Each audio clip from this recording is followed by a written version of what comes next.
Anyway, now Mamala is live with Oprah. She's going live right now with Oprah. Let's go! Tonight, we're calling on people from across our great country who are fired up for Vice President Kamala Harris. After an electrifying Democratic National Convention, Kamala Harris raised record-breaking campaign donations, became a viral sensation, and then the world watched her step into her power for Vice President Kamala Harris.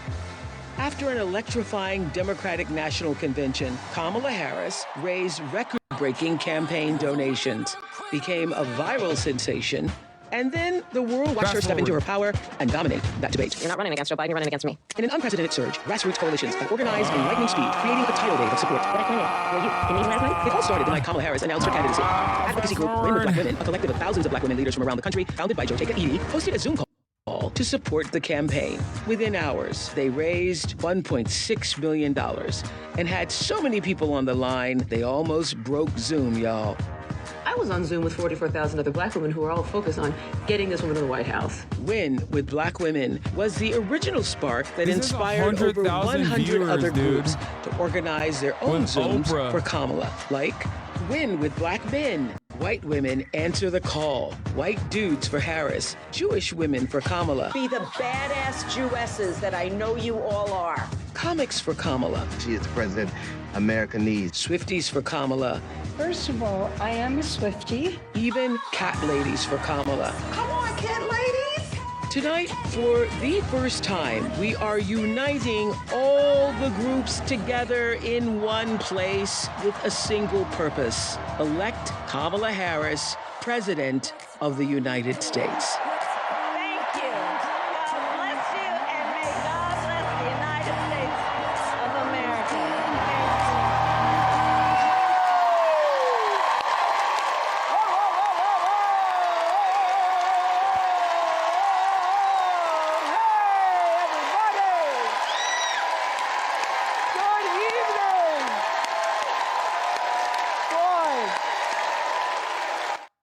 This is literally just the Oprah Winfrey show. Thanks for joining us. Everybody on screen, thank you. Thanks for joining us for this very special event, Unite for America!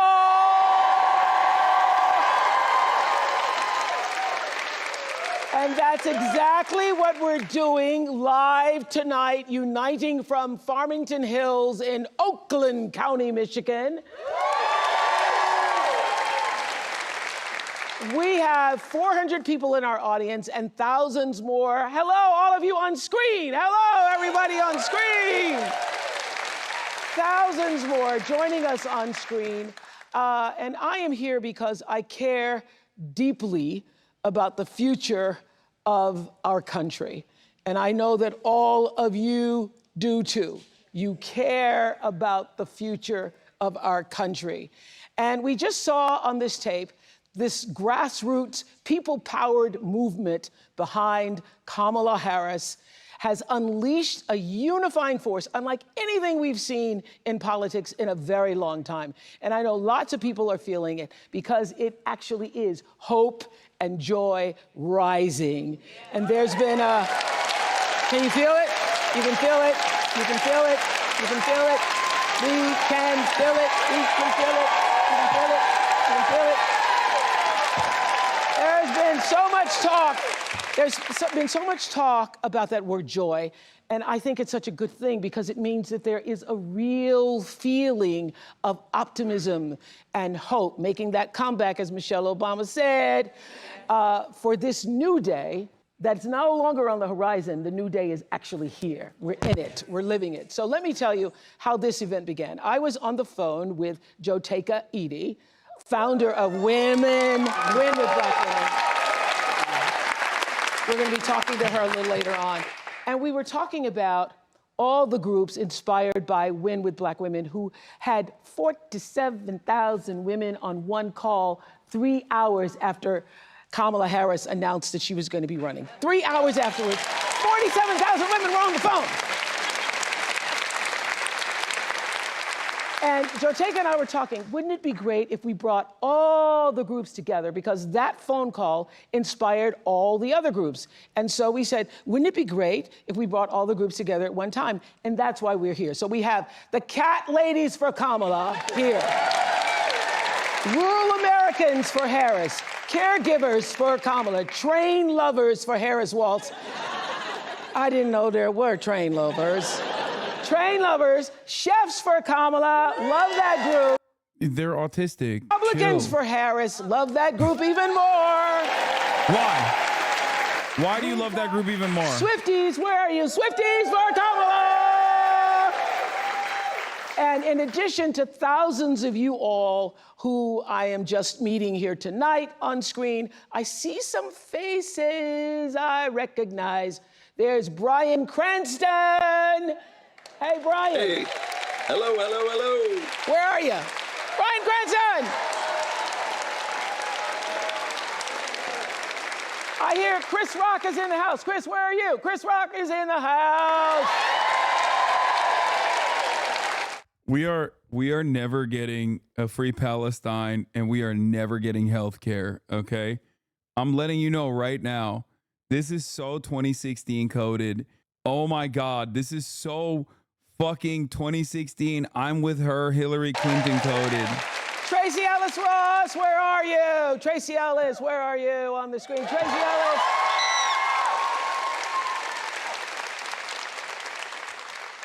Julia Roberts, where are you?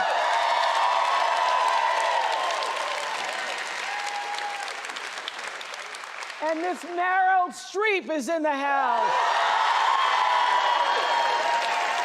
I hate this fucking country, bro. So I hate the glad to goddamn have all of politics you in this familiar country. Faces, and those of you who are not yet familiar to all of us. Okay, Bryan, so happy to have you here tonight, Bryan It's Cranston. just so stupid. What do you want to say? Like, yeah, a lot of the people that she posted about are goats, okay? But that has nothing to do with fucking politics, man. Who gives a fuck if Bryan Cranston is like in support of Kamala? Like, people are starving, dude. Chill. Not everything is Palestine. Fucking literally eat shit, okay? Eat shit. Suck me from the fucking back. You are also the reason why we're not getting health care, okay? You know what's not under that chair? Health care. Do you understand? Dumb fucking liberals. Like, genuine donkey-brained liberals, dude. Immediately. I'm talking about something entirely separate, okay? Yes, I've said the keyword MK Ultra fucking activated libtard chatters, okay? He said Palestine! Shut the fuck up! That's not the only issue here. God damn it, dude. Holy fuck. You guys are so goddamn stupid and servile. No matter where you meet him, love he's the funny, position so- that you're in. Partially because it has to be a position of privilege. Are we ready for the weeping in the streets? When Kamala Harris becomes president of the United States of America. Weeping in the streets. What do you want to say, sir? I've always been a fan of Kamala, even back when she was running for. I remember writing her a check when she was like the district attorney for something. Maybe it was to get out of a parking ticket or something. But I've been writing her checks for a long time, and I just want to bring my daughters to the White House. Implications of this event to meet this black woman president. Bro, this is exactly the type of fucking identity politics infused commentary that is like truly repugnant to the broadest subsects of the American society. And that's precisely the reason why Kamala Harris has expertly avoided this harder than the top of the hour ad break. She never brings this shit up. She never talks about this shit. Well, the other part of the problem is that she also doesn't like package it with like good, solid policies that will be as broad sweeping as possible. But, you know, ultimately, this is so goddamn 2016 Hillary Rodham Clinton in terms of like the lack of like clear-cut policy goals, how you're gonna help people. Look at all these fucking celebrities. Shut the fuck up. These people are, you know, these are people that Americans obviously love, sure, okay, but this is exactly what happened with Hillary Clinton. All those fucking celebrity endorsements didn't work, okay? It is a somber reminder that this party does not represent you at all. They don't give a fuck about you. Here, just like look at this slop. I'm serving you slop. Okay, look, here are some famous people. Reproductive rights are incredibly important. Standing up for. Thank you, Ben. Thank you, Ben. And I think standing up for. Yeah, I think what Chris said, we're ready to turn the page. Thank you, Ben Stiller. So we are all together, united for one cause, and that is to get out the vote for Kamala Harris. Joteka Edie is here, and you describe Win with Black Women as a collective love letter to ourselves. I know you all been doing this a long time. I was on a lot of calls with y'all in 2020, but we ain't never seen nothing like this before, right? Stand up, tell us, what is happening? Explain the power of what happened 3 hours after Kamala, we knew that she was going to step into this candidacy. First of all, Oprah, this is amazing to just be united. And that night, Black women everywhere, we knew one thing. We wanted to gather in our joy, and we knew that we needed to get to work. And on that night, Black women, the 44,000 on that Zoom, and the additional 50,000 Black women and our friends that joined to watch that Zoom, what we knew was that it was a moment in our country to show what Black women have always done. That love letter that I often speak of,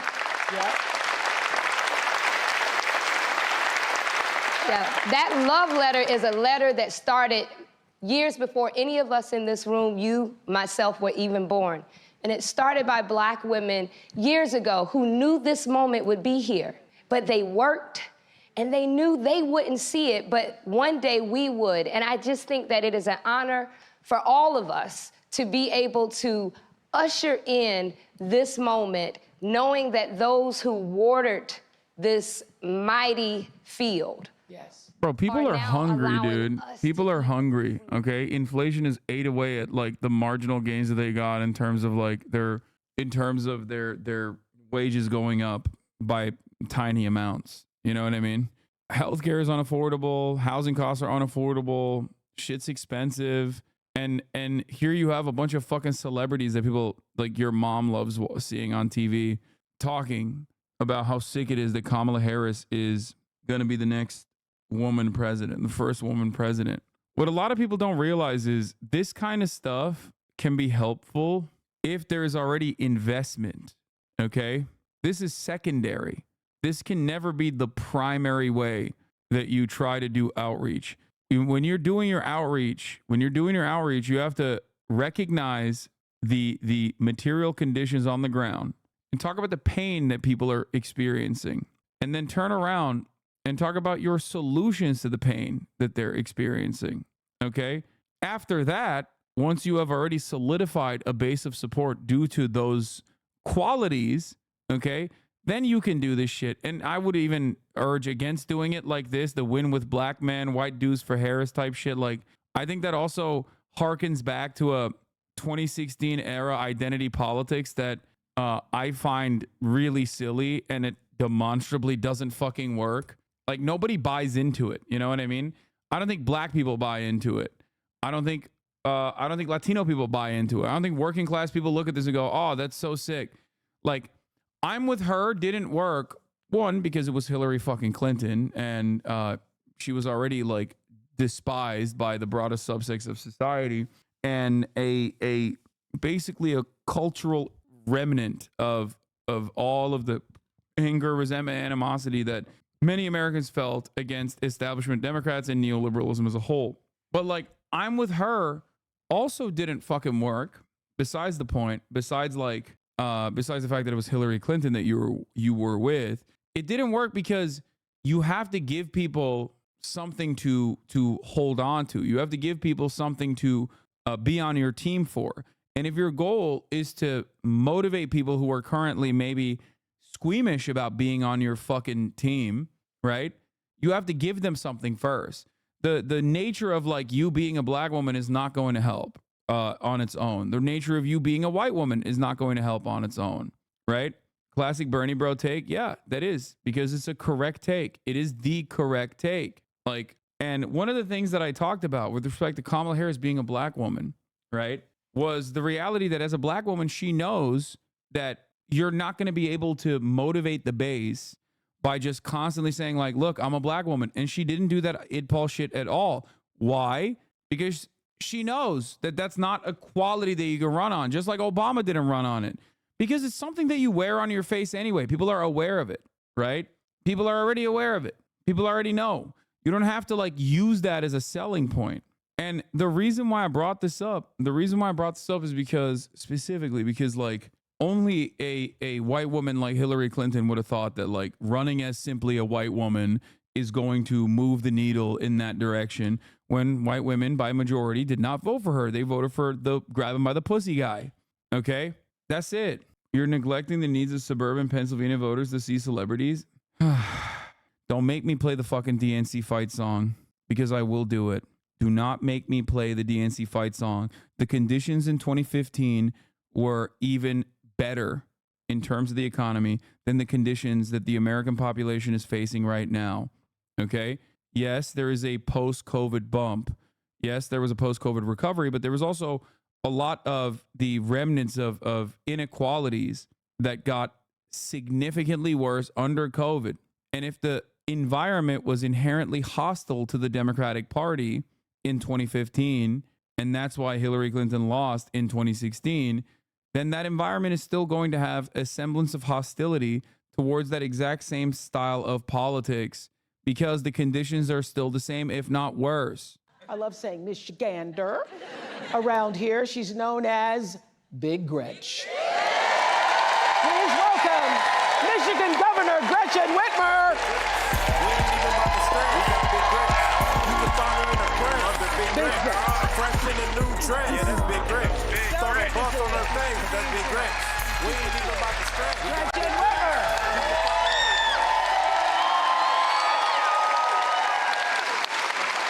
We're so happy to be. Like, think about it, bro. Your coworkers vote, right? Like, I doubt that this is going to be a big fucking motivator for your coworkers, right? And neither is the $50,000 in tax cuts that Kamala Harris is giving to fucking small business startups, you know? Think about it like that. Oh, man. They got Ben Stiller on there. Sick. Okay, great. Cool. It is cool. Sure. But, like, is that enough? To get ahead and make a good living and take care of your family. That's all on the line this election. Yes, strong and kind. Yes. Isn't that a notion? And what can Michigan do to help get Kamala Harris to the White House? I think we've got to do the hard work. In 2016, we were short 11,000 votes. That's 2 votes per precinct, which tells you that a conversation you have.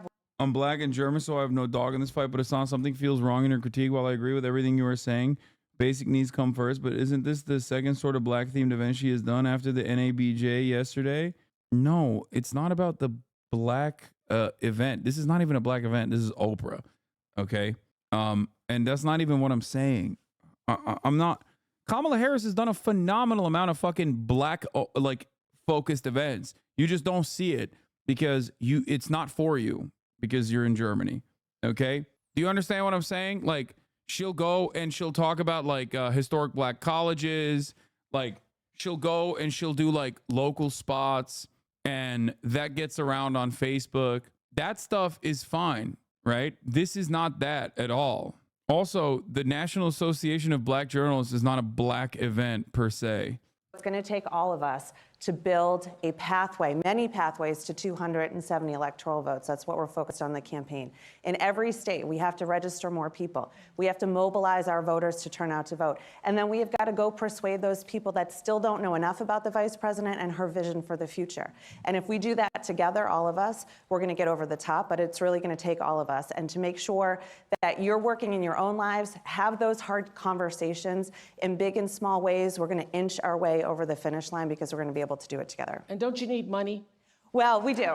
We do. And these groups need money too. All of us do, because the work is happening on the ground and in the communities. So if you want to help in any way at all in the campaign, go to go.kamalaharris.com. But if you want to help and not be formally engaged with us and join any of these groups here, that's what we need too. It's going to take all of us. Yes, and I think that everybody on the screens, everybody in this room, everybody who's listening, you become your own grassroots organization when we leave this moment that we're sharing here tonight, and you do what you can in your community. It's not enough just to join us all. We love having you here, but the rah-rah moment is going to end, and then we need to get to work. We need to get busy. Okay, thank you, Jim.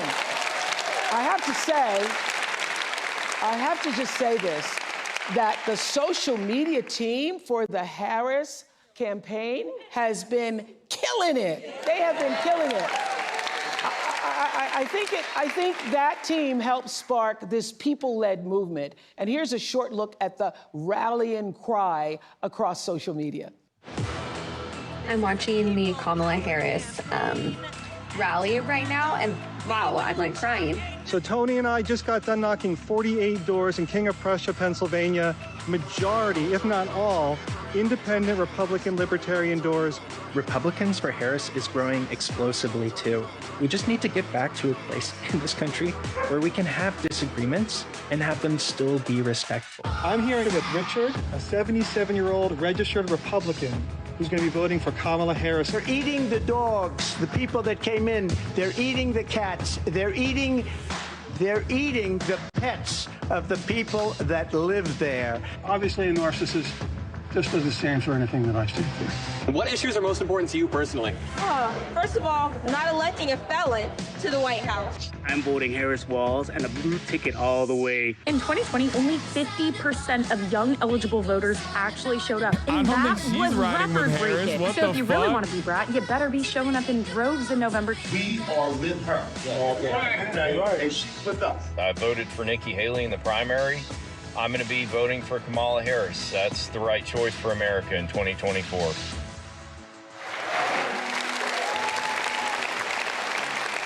Let me tell you, it is about character, and it's about decency and respect, and all the things that How come I'm not on this? Why do you what think? it means to be an American citizen and pursue the American dream. And if that is important to you, I hope whether you are a Democrat or a Republican or somewhere in the middle, you will choose to vote your values. As long as you're not Arab or care about Palestinians, or if you're like a leftist, or if you care about like genuinely improving the conditions of the working class, then it's not for you. Big sister to McDonald's worker. It feels like every year, like every 4 years, it feels like voting becomes more and more just like the sport of the wealthy. Vice President, You know, just like people who don't really care about like legitimately improving their lives. You know what I mean? People that have already like made it. People that have already made it to a certain point in their lives. So they just like care about making sure that like things aren't objectively worse, like much, much worse. That's it.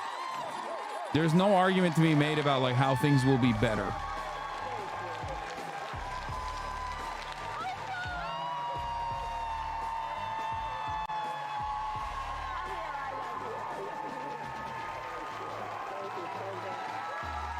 It says a lot about the political indications and the instincts of the Dem Party that they completely squandered the Republicans or weird messaging because they didn't want to associate themselves with the left-leaning people who started it. I mean, they literally made the left-leaning person who started be the vice president. It's very obvious to me that instead of doing the Trump is weird shit, they wanted to say Republicans are great. We love you. We want to hug you. We want to kiss you. Please vote for us, Republicans. Everything you are and everything you do for this. How much you want to bet they're going to vote Republican again?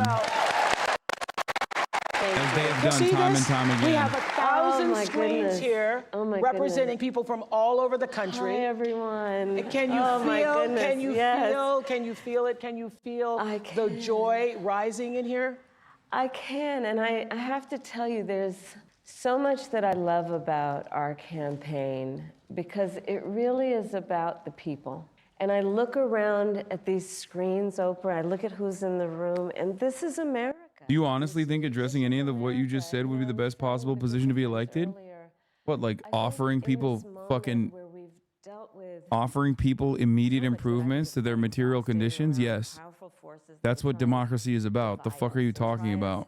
To have us as Americans pointing fingers, that this movement that is about reminding each other that we have so much more in common than what separates us is so critically important. And this is about the strength of who we are as Americans. And this movement that we're in about, as I like to say, seeing in the face of a stranger a neighbor. Yes, yes, yes, Right? yes, yes. An extension of love thy neighbor, that you literally in the face of a stranger see a neighbor. Yes. And approach each other with that level of dignity and grace and kindness. Well, that's exactly what happened with the Win with Black Women. I know you've known Joe Taker for many years. Thank you, my That's dear. exactly what happened. She started it. They had this big call.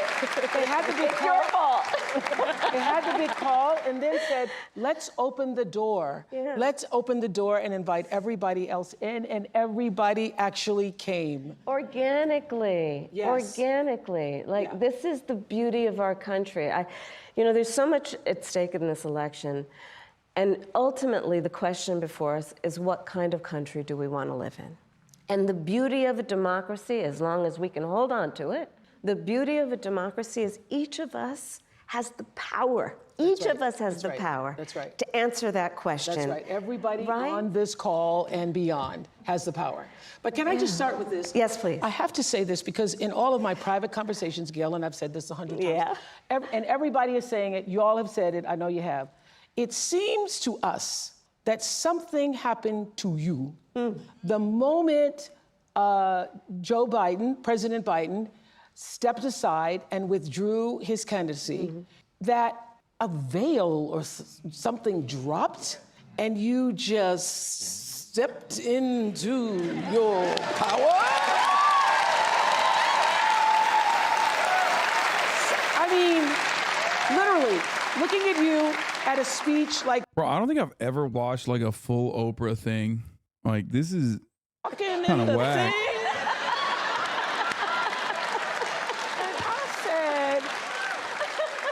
What happened to you? We each have those moments in our lives where it's time to step up. Time to step up. Time to step up, Well, the moment you heard, I really have been saying to people, it felt like a veil dropped and you sort of stepped through that veil. Did you feel like that? I felt a sense of responsibility, to be honest with you. And with that comes a sense of purpose. But we're all here and you all are taking time out of your busy lives, everyone here, everyone on the screen, because there really is so much at stake. I have spent the majority of my career being concerned about the well-being of other people. Yeah. As I've said, in my career as a prosecutor, I never looked at a victim or a witness and asked them, are you a Republican or a Democrat? The only thing I ever asked them is, are you okay? Are you okay? I know when I heard that. Touch me. And traveling this country and knowing what is at stake in terms of fundamental freedoms, what's at stake in terms of fighting against hate and those efforts to divide us. And I do know that I'm in a position to do something about it. So I felt a great responsibility. And the incredible power of the people. One other point that I want to make in terms of policy, in terms of like how people run, is if you look at the down ballot races for the Democrats, if you look at the Senate races specifically, Democrats are outperforming Kamala Harris in some instances by like fucking 6-7 points. Obviously, part of that is because their Republican opponents are dog shit. But like the reason why they're also outperforming Kamala Harris by not the same margins that they were outperforming Joe Biden on, but still outperforming her on, which is unique, right? Is because as a senator, you have to run on your record or you have to run on what you're going to vote for. Okay. So they're basically locked in to that position. They are closer to their constituents than the president is. And their campaign is their campaign is always going to have even differences. Their campaigns are always going to have differences from the presidential campaign. But obviously, like in this regard, like if you fucking look at like, here, I'll give you an example, right? I'm looking at the Morning Consult numbers, right? State level tracking. It shows that Harris has surged post debate. Arizona up by 1. Georgia Trump is up by 1. Michigan Harris is up by 8. Okay. Now this is a unique poll in terms of Michigan because like other polls show Michigan being a deadlock. I thought Michigan was like around up 8, but I found out that Michigan is actually much closer in other polls. But When you look at Michigan, when you look at Slotkin in Michigan is up by 14 points. Okay. Oh, immigration. The border. So it's a wonderful and important question. You know, my background was as a prosecutor, and I was also the elected Attorney General for 2 terms of a border state. So this is not a theoretical issue for me. Oh my This is God, if she something goes I've right wing actually here, I'm worked going to on. fucking I Brian have kill me. prosecuted transnational criminal organizations. Oh my gosh, she's saying for the transnational trafficking criminal of gangs guns, again. drugs, and human beings. I take very seriously the importance of having a secure border and ensuring the safety of the American people.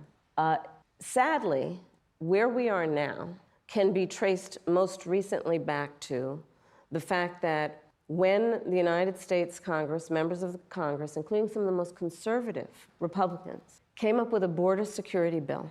I want to And here's what that die. border security bill would have done. I'm it would perishing. Have put 1,500 I don't more want to, border I hate agents this. at the border. Let me tell you, those border agents are working around the clock. It would have just been Oh about my giving them God, some our support beautiful and relief, Border Patrol which is agents. probably why the border agents actually endorsed the bill. It would have allowed Oh us my to God, stem I the hate flow you. of I hate you fentanyl. so much. You're And I'm so looking stupid. at people from all over the Democratic country Party is here. so fucking stupid. So I don't need to tell the folks who are watching this what fentanyl has done to families, to kids in our country, and the need to take seriously stemming the flow coming into our country and addressing She's that literally repeating a extraordinary lie and tragic that issue in terms of its effect. immigrants send in fentanyl to this fucking country.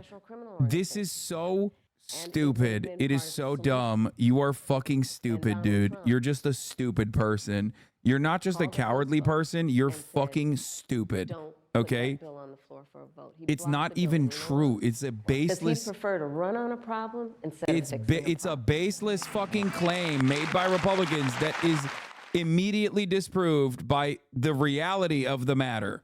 It is American citizens crossing the border at regular points of entry that are the ones trafficking the And fucking even in the drugs. intervening months, When you what's talk happened? about immigration like this, you're literally who just care about saying this the issue. things that the right is And saying. this- All you're doing is feeding to your base this false narrative and is it repeating about it to you, them. Or is it about the people? And they trust Is you, it about so now they believe running it on too. Problems or fixing problems? My work and my career has always been about saying, let's fix problems. Let's address the needs, because we know it's within our capacity to do that. So to answer Justin's question, What should she now that say that here bill- right now? I mean, immediately be like, everybody understands that there's a humanitarian crisis at the border, but the real solution to that humanitarian crisis is to improve processing. We are a nation of immigrants. I am the daughter of 2 immigrants that came into this country. And the only difference between me or my parents and another person crossing the border is paperwork. So get that paperwork done. Get that paperwork done as fast as possible, and so that these people can become tax-paying citizens. They already pay taxes, and they would be able to pay more taxes, as a matter of fact, and integrate properly into American society. Immigrants are what makes America great. Immigrants are the reason why we do not have declining birth rates. Immigrants are the reason why we have still been a dominant force in this country. Fentanyl coming over the border, Donald Trump likes to lie about it and say that it's actually immigrants bringing in the fentanyl. That is an abject lie. It's actually American citizens that traffic the fentanyl into the border. So in terms of apprehension, yes, we need better mechanisms and better systems to figure out when fentanyl is crossing the border. That much is true. But one thing to also consider is that my administration, alongside with Joe Biden, actually, for the first time in American history over the past couple of decades, has decreased the number of overdose deaths. We did that how? We did that by offering naloxone. Am I saying that right? Naloxone? We did that by offering naloxone over the counter. We did that by having a more tolerant approach to addiction. We did that by focusing on rehabilitation rather than incarceration. Okay? These are obvious policies that the Republicans regularly claim do not work, but we have shown that it actually fucking works. In terms of border apprehensions, that's one thing. We can focus on that. But Donald Trump does not care about that.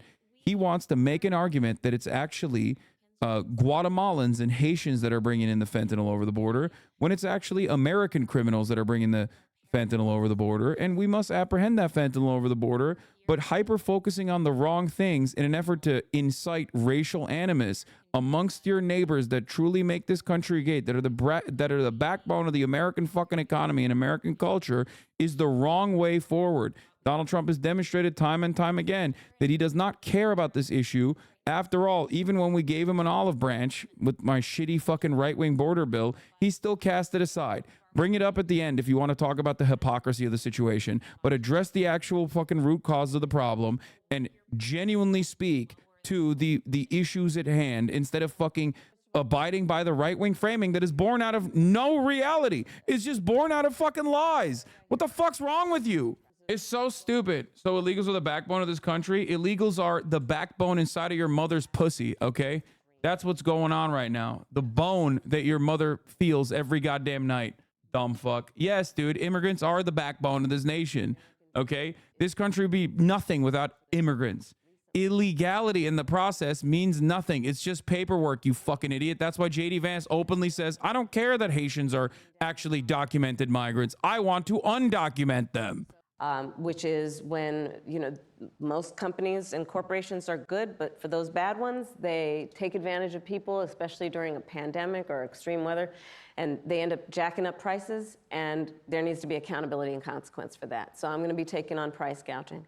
But it's also about dealing with what we need to do around home ownership, right? So as someone mentioned during this film, look, I grew up a child of a mother who worked very hard.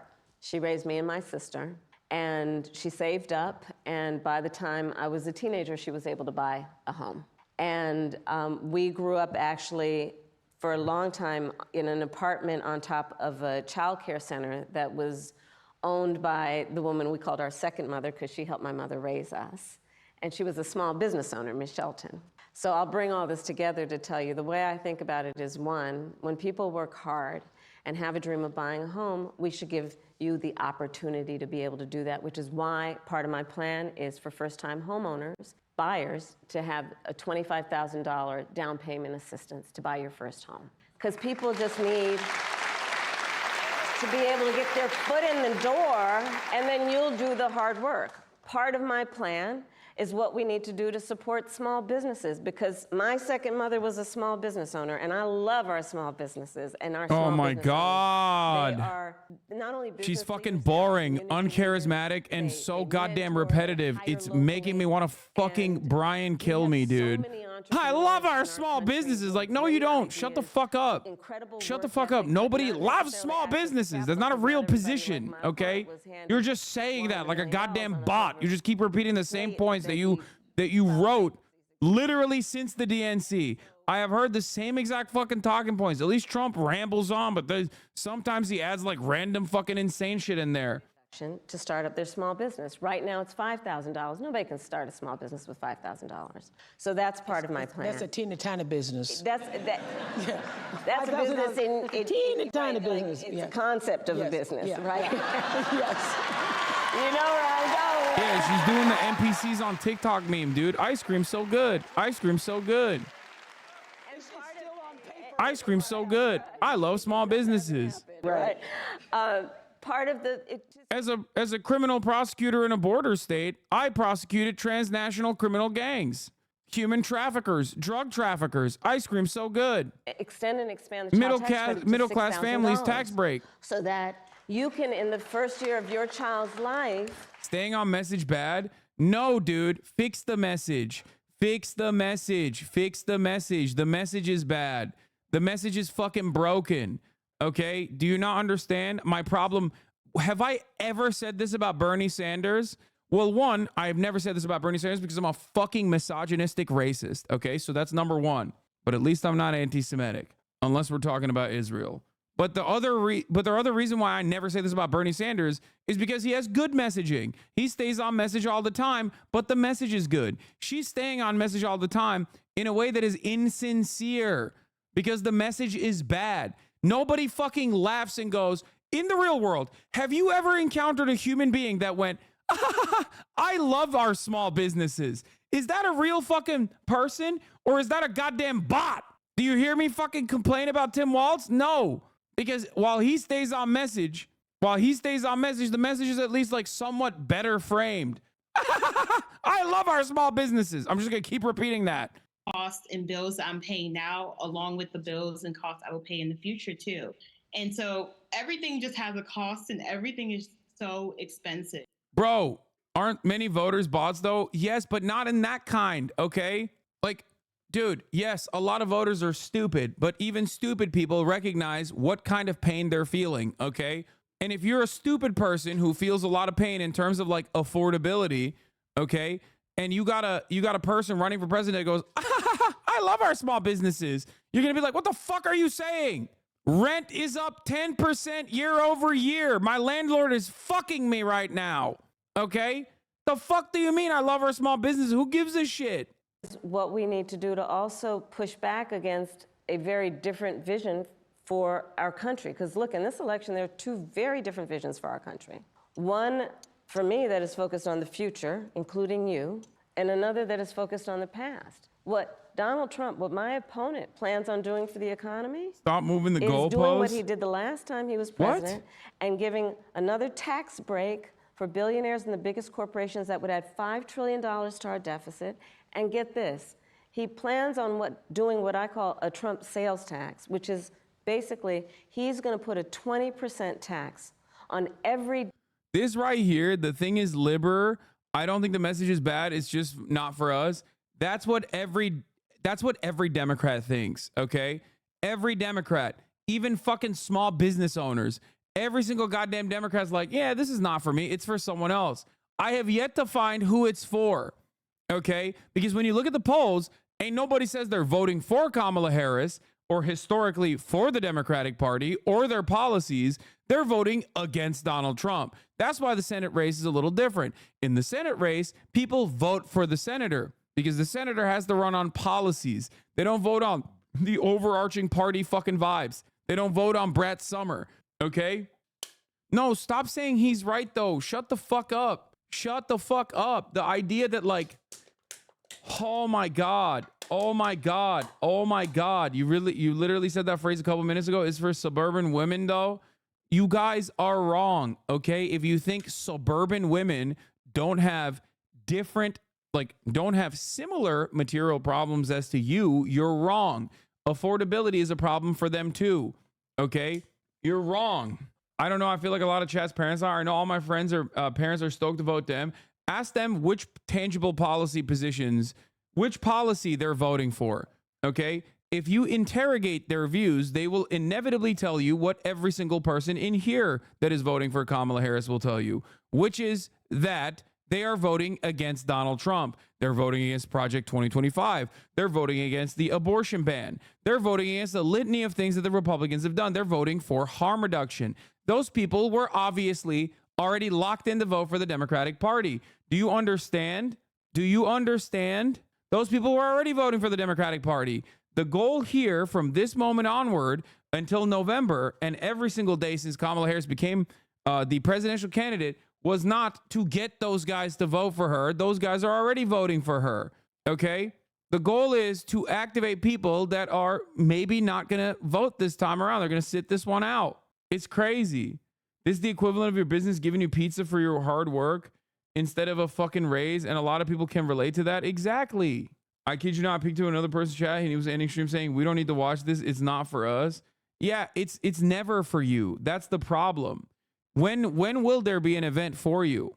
Has there been an event for you so far? Have they talked about something that is for you? Or is it always for some other person? Is it always for some other fucking person that's in the distance that you made up in your fucking mind? Because let me tell you, okay? Let me tell you something. That other person does not fucking exist. And if it does, it's already voting for the fucking Democratic Party. Every new message and every old message that the Democratic Party communicates when there's a finite amount of time until the fucking finish line is supposed to be calculated. It's supposed to be strategic. It's supposed to be to win new demographics over, okay? It's to make a convincing argument so that you understand, like, I'm going to go out and fucking vote for this person instead of sitting at home, or I'm going to go out and vote for this person And I'm going to take the time out of my fucking day because voting is not an easy process in general in many states.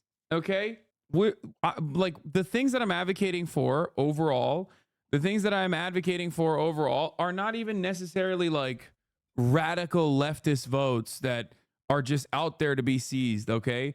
The things that I'm advocating for are things that communicate to the fucking genuine material harm that everyday Americans feel. I'll use the abortion example, okay? That is a real harm that the Republican Party has caused many people. That's why communicating a position on abortion is a good thing.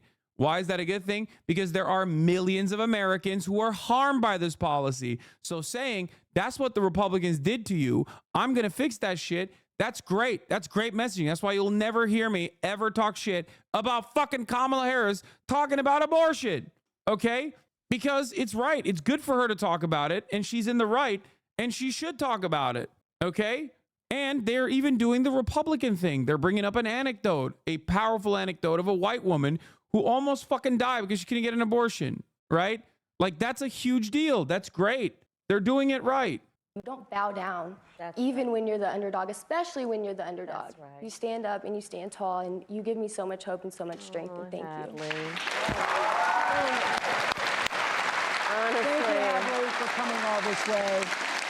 I hope you continue to use your voice. I hope you continue that. This week, the case of a young woman who lost her life after the abortion. You yell at her when she tries to expand her tent. They yell at her for not trying to reach out to other non-Dems. You're a fucking idiot, dude. You're an idiot, okay? You are refusing to understand the point that I have said for the past 10 fucking years because every Democratic Party election cycle has been exactly the fucking same, okay? It's not only the fucking card-carrying Republicans who are insanely nutty and conservative that are out there to pick up for votes, okay? Yes, expand your voter base. There are a shit ton of non-voters out there that are voter eligible. They don't fucking vote because they feel like neither party represents their interests. I always bring this up. I always fucking bring this up, okay? Every American voter has like top 5 issues, okay, that have an order of priority. The job of the Democratic Party analysts and the Democratic Party staffers is to figure out what those top 5 priorities are, not just simply by looking at fucking polling and being like, oh, they hate immigrants, so I guess we also have to hate immigrants too. But specifically in terms of economic policies, look at where they are hurting and address that problem with some kind of policy, okay? Stop comparing this to Bernie Sanders. That is a primary race. If you think a primary race within the Democratic Party is identical to a general race, you don't know anything about politics. Yes, Bernie Sanders failed to activate non-voters in a fucking primary race, dude. Yeah, why don't you compare it to a person who did do that successfully, a black man, as a matter of fact, in 2008? How did he do that? He did that by communicating progressive policies. I wish she was being like FDR. She's not trying to be like FDR at all. Loved by a family, a strong family. And we would have done whatever to get my baby, our baby, the help that she needed.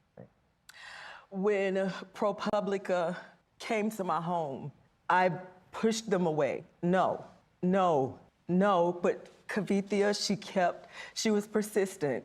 She said, it was something that you needed to know. You have to hear me. Women around the world, people around the world need to know that this was preventable. 2 years later, after speaking with my daughters, because I lost strength, I lost hope, you're looking at a mother that is broken. Mm-hmm. The worst pain ever that a parent could ever feel. Her father and myself and the family, you're looking at it. Well, we appreciate so deeply you being here.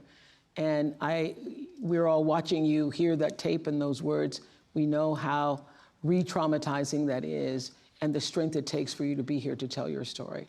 And we deeply appreciate it. And I have to ask you, as her sisters, how are you coping?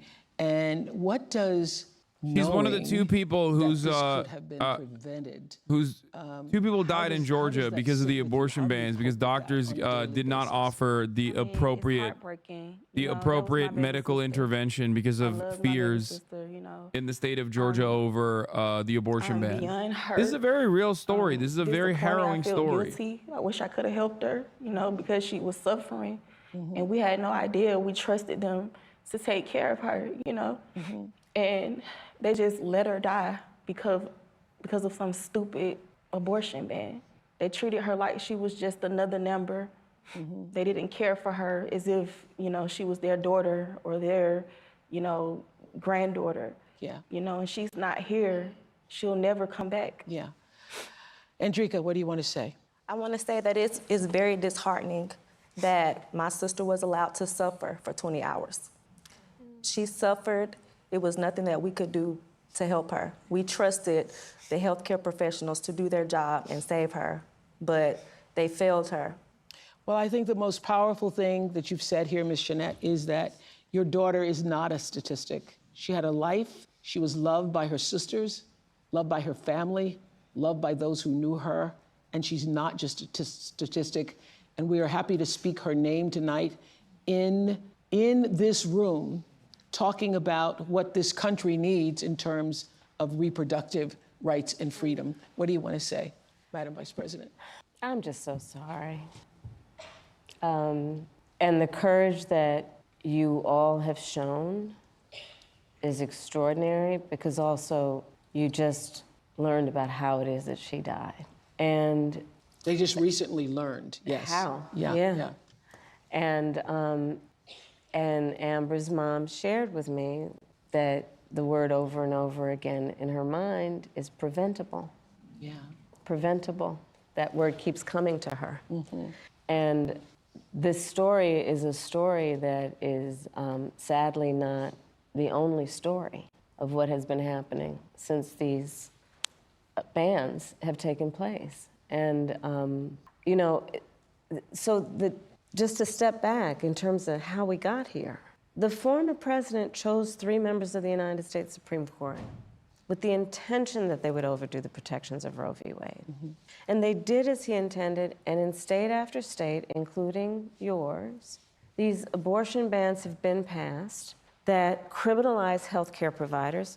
In a couple of states, prison for life, Oprah. Prison for life in a couple of states for a doctor or a nurse who provides health care. And so it seems very apparent even when the mother's life is in danger. But see, here's the problem with that. So is she on death's door before you actually decide to give her help? That's the problem. Is that what we're saying? Yeah. That you've got to prove you're on death's door. Like literally a doctor or a nurse has to say, she might die any minute, better give her now care.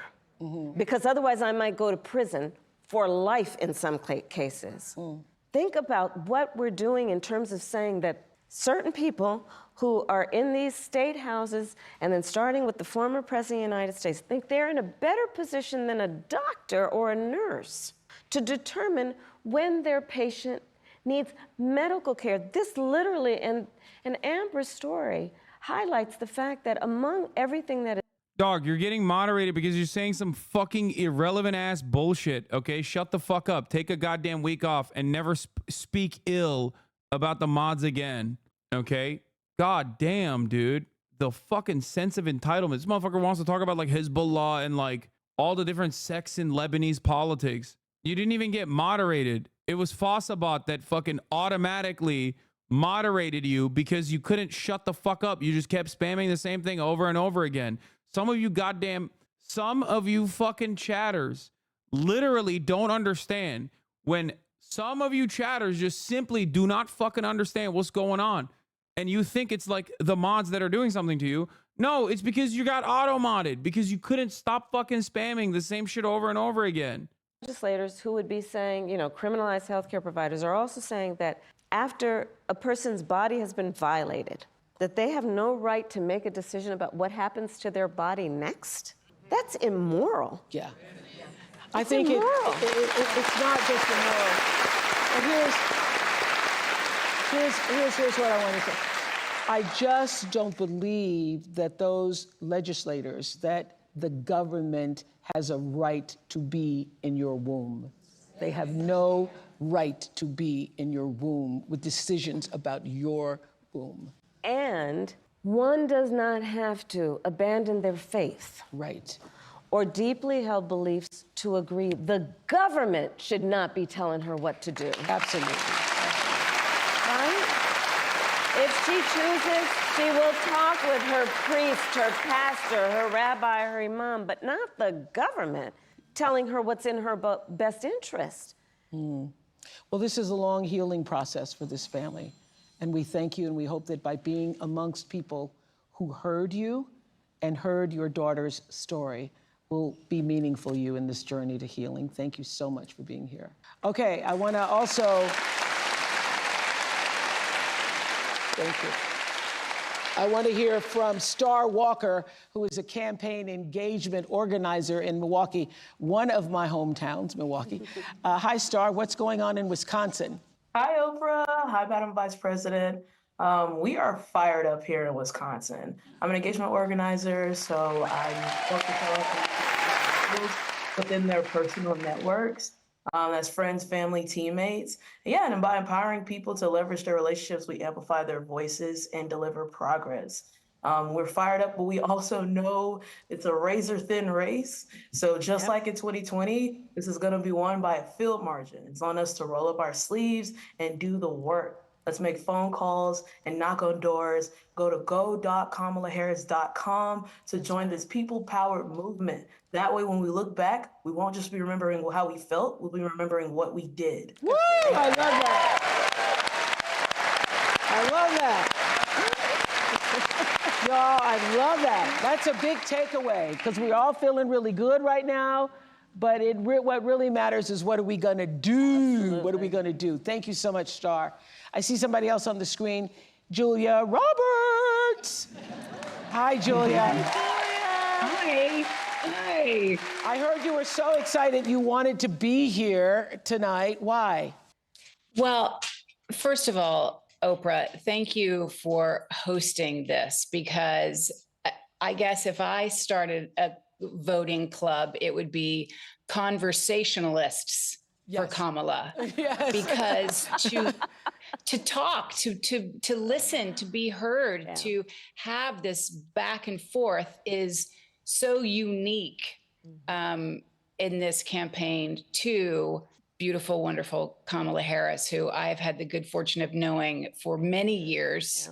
And I am a mother of 2 kids. This is their first chance to vote in an election. And I couldn't be more excited for them to have the legacy to say that their first vote they ever cast for president was for you. I have just chills saying that out loud. Are you all going to the polls together? Are you organizing a party? Are the Motors having a poll party? What's happening?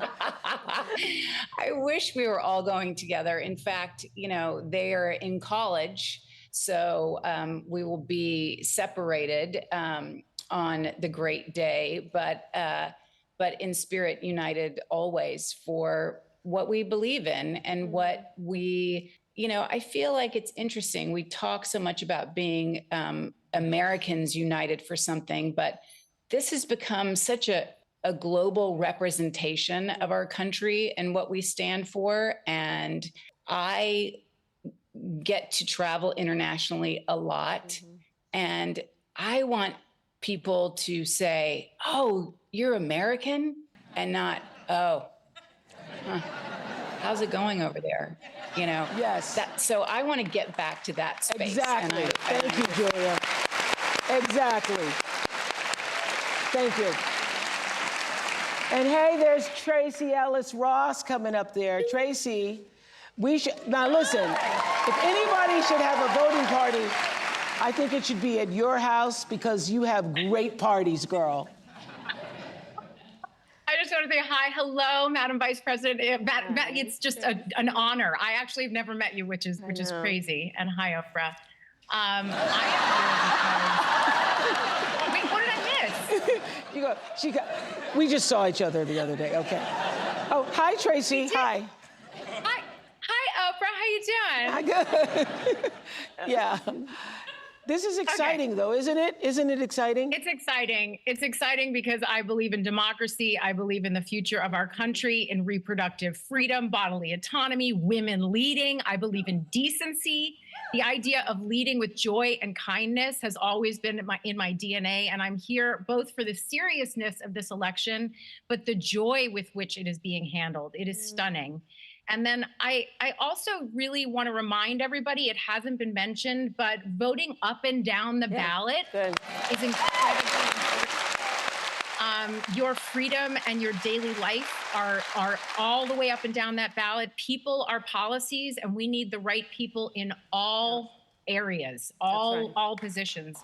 And then I would like to say to you two women, thank you for what you represent, because as a 52-year-old childless woman, I want to say to the people who think that a woman's worth is measured in her baby count. I mean, shout out to all the amazing mothers, but the childless women have been mothering the world and elevating culture as aunties, godmothers, teachers, mentors, sisters, and friends, and the list goes on. And you do not need to push out a baby to help push humanity forward. Amen to that. Thank you so much, Tracy Ellis Ross. Thank you so much.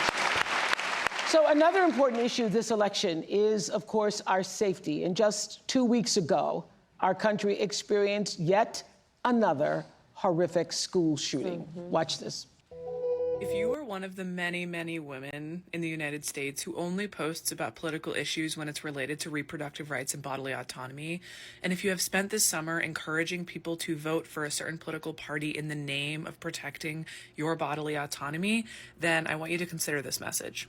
The reason why you don't have full reproductive rights, the reason why you can't afford daycare, the reason why your husband doesn't get any paternity leave, your maternity leave falls woefully short of basic progressive guidelines, is the same reason why that issue that you don't want to address at all, the one you don't want to touch with a 10-foot pole, is happening. The reason why you can't get no. This is what women-led looks like, and that might be going over the males in this chat. What? This resonates for women? You mean like the other thing that we were just watching? I don't have it. God, Demi, like classic. You got to come in here and fucking chirp. One of the chirp chatters, consistent chirp chatters. Okay, listen to me. Okay, you've been in this community long enough. You know that, like, obviously this community cares about abortion. Okay, quite a bit. Cares about protecting women's reproductive rights. You're fucking annoying. Okay, shut the fuck up. Women or trans people or black people or Latino people, you know, they don't live in a separate confine, completely removed from motherfucking reality, okay? Women be shopping. They're out there still buying items, okay? And when they're shopping, when they're making 85% of fucking consumer purchase decisions in this goddamn country, they're looking at the numbers and they're like, holy fuck, this shit is expensive, okay? If you don't have a way to fucking address, the entire chat has been insulting this entire event. This community is mocking everything. Yeah, shut up. Just take a fucking week off. God damn it. God, so fucking annoying. This is a goddamn political community. Of course, we're going to be chirping when there's a fucking event that is like so hollowed out from the bare bones, with the exception of the issue of issue of protecting reproductive rights. I can't believe that a political community is upset with not hearing enough from Kamala Harris on issues such as healthcare, issues such as the affordability of rent, the housing crisis that we're fucking experiencing. Because women famously don't live in houses, okay? They don't. Women famously don't pay rent. They don't. Women famously don't need healthcare. They don't. They just, all they care about is just abortion. Like, abortion is a very important topic to talk about. And I already gave Kamala Harris her flowers many times over, okay? What the fuck are you talking about? It's rich to say a political community wants to hear more about her policies all over. I know, it's crazy. It's crazy. Women, famously, no student loans for women. They don't have it. Women, they don't go to the doctor. They don't need like some improvements in terms of like their affordability in healthcare. Women, they're not immigrants, okay? They don't, famously, women are not immigrants. There is one specific type of woman that maybe you are a part of as well. if you listen to this, okay, and you're like, this is everything I wanted, what the fuck are you talking about? You know who that specific type of woman is? A very wealthy white lady, okay? And you might be that, and that's fine, okay? But that's it. That's literally it. You were just like, no, this is just for fucking wine moms, dude. God damn. Wine moms whose husbands are voting for Trump anyway. You got nothing in here for poor people. You got nothing in here for working class issues. You got nothing there. Even the abortion one, don't even get me started on this shit, okay? It's just like, even on the abortion front, let me tell you what the Democratic Party didn't do, okay? Codify Roe v. Wade.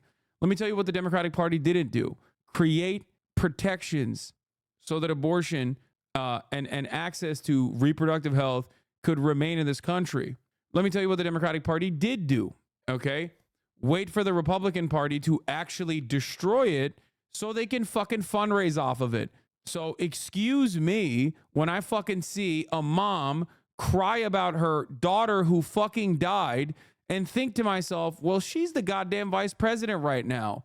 That's a little crazy, okay? I don't want to talk about it too much because I know people get in their fucking feelings, but that's also not exactly an issue that the Democratic Party has been anything but negligent on, okay? And that's precisely what's going on with fucking immigration right now. What happened on abortion under the Biden administration is exactly what is happening with immigration right now. Democrats are not fucking counter messaging. They're not fucking defending immigrants. And what is going to happen? Lo and behold, oh my God, we have concentration camps at the border. How do we get here? Please give us more money. I'm Nancy Pelosi, and I really, really find it abhorrent that these concentration camps were built at the border and that we have done mass deportations. Please send me $14 right now so we can stop the Republicans next time around. Okay? God damn, dude. Holy fucking shit. How do you not see it over and over again? Every goddamn election cycle, they're like, oh, dude, vote for us. We'll fix it. They don't fix it. And then next election cycle, they literally are like, vote for us because we're going to do the things that we were running against. Now we're for it. And you're like, hold up, what? You're for it? But I just voted for you because you were against it. What the fuck just happened? But hey, things will get even worse if you don't vote for us. It's like, okay, so voting for you at this stage is just a guarantee that the things are going to happen. The same things I'm voting against right now are going to happen 4 years later. It's just an extension. It's a time extension. What the fuck? Now cue all the fucking talking points about how I'm a goddamn misogynist and also an anti-black racist, you know? Let's hear it. Go ahead. I know you've been fucking holding on to it. Some of you are just like sitting there and be like, oh, I can't wait to say this about a dude I've been watching every single day, 365 days a year for the past 4 years. I can't wait. This is the moment he revealed himself. It's like, well, you're a fucking idiot then, okay? Like, because if there's any veracity to that, if you truly believe this in your fucking heart, and you've been in here for years and years, you must have been a dumbass, you know? Like, how the fuck did you not pick up on my white supremacist anti-woman attitude for 4 fucking years, and then now you got it now, just now? Something doesn't add up. Either you're wrong and you're just using that as because it's the only fucking mechanism of defense that you have in this situation that is utterly indefensible, or perhaps you're just a dumbass and you didn't even recognize it, you know? If chatters being genuine, this conversation being centered on women, which is not common, would be proposing paid maternity leave at a national level, stimulus checks after having a kid, not a tax credit, and increased funds towards reproductive research to improve gaps in medicine for women. But she's not, and chatters are disingenuous. I don't even think chatters are disingenuous. They're just primed to defend. They're just primed to defend the Democratic Party because it's like not as embarrassing to be pro Kamala Harris as it obviously was to be pro Biden. So that's it. That's all they needed. All they needed was to like cling on to something, anything, so they can also position themselves in the same fucking blue MAGA way that like they were making fun of the Joe Biden dead enders for being. That's it. That's it. Time in their auditorium, and I would ask, please raise your hand if at any point between kindergarten and 12th grade you had to endure an active shooter drill. Almost every hand went up. It was bone chilling. Yeah, this is the way our kids are living. Chilling. Yeah. And think about it. What are we supposed to do then?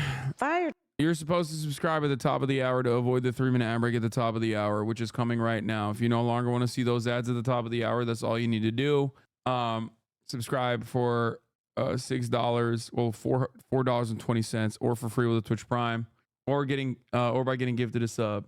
Okay, here's the 3-minute ad break now. Anyway, ultimately, you don't have to worry. I mean, you don't have to worry if you're a liberal. Okay, if you're a liberal, let me tell you, no worries, man.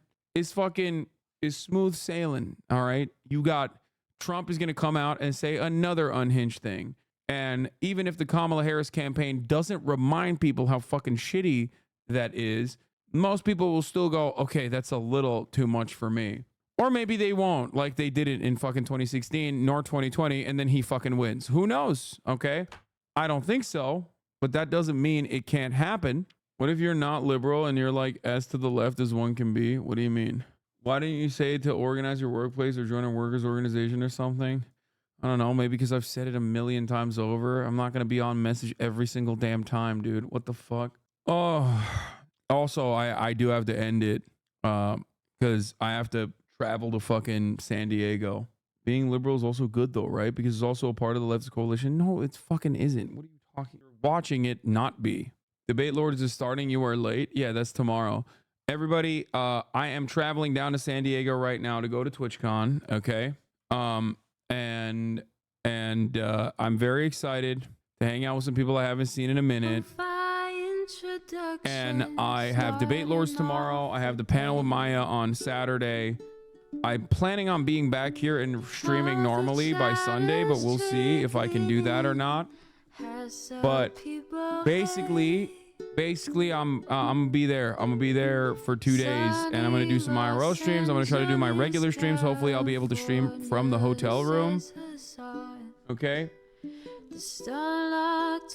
But fear not, like I'm gonna stream. I'm bringing my bag. We're gonna upgrade it too, and I'm also bringing my remote desktop setup. Anyway, love you all. See you in person in San Diego if you're there, or see you on stream tomorrow. Bye bye.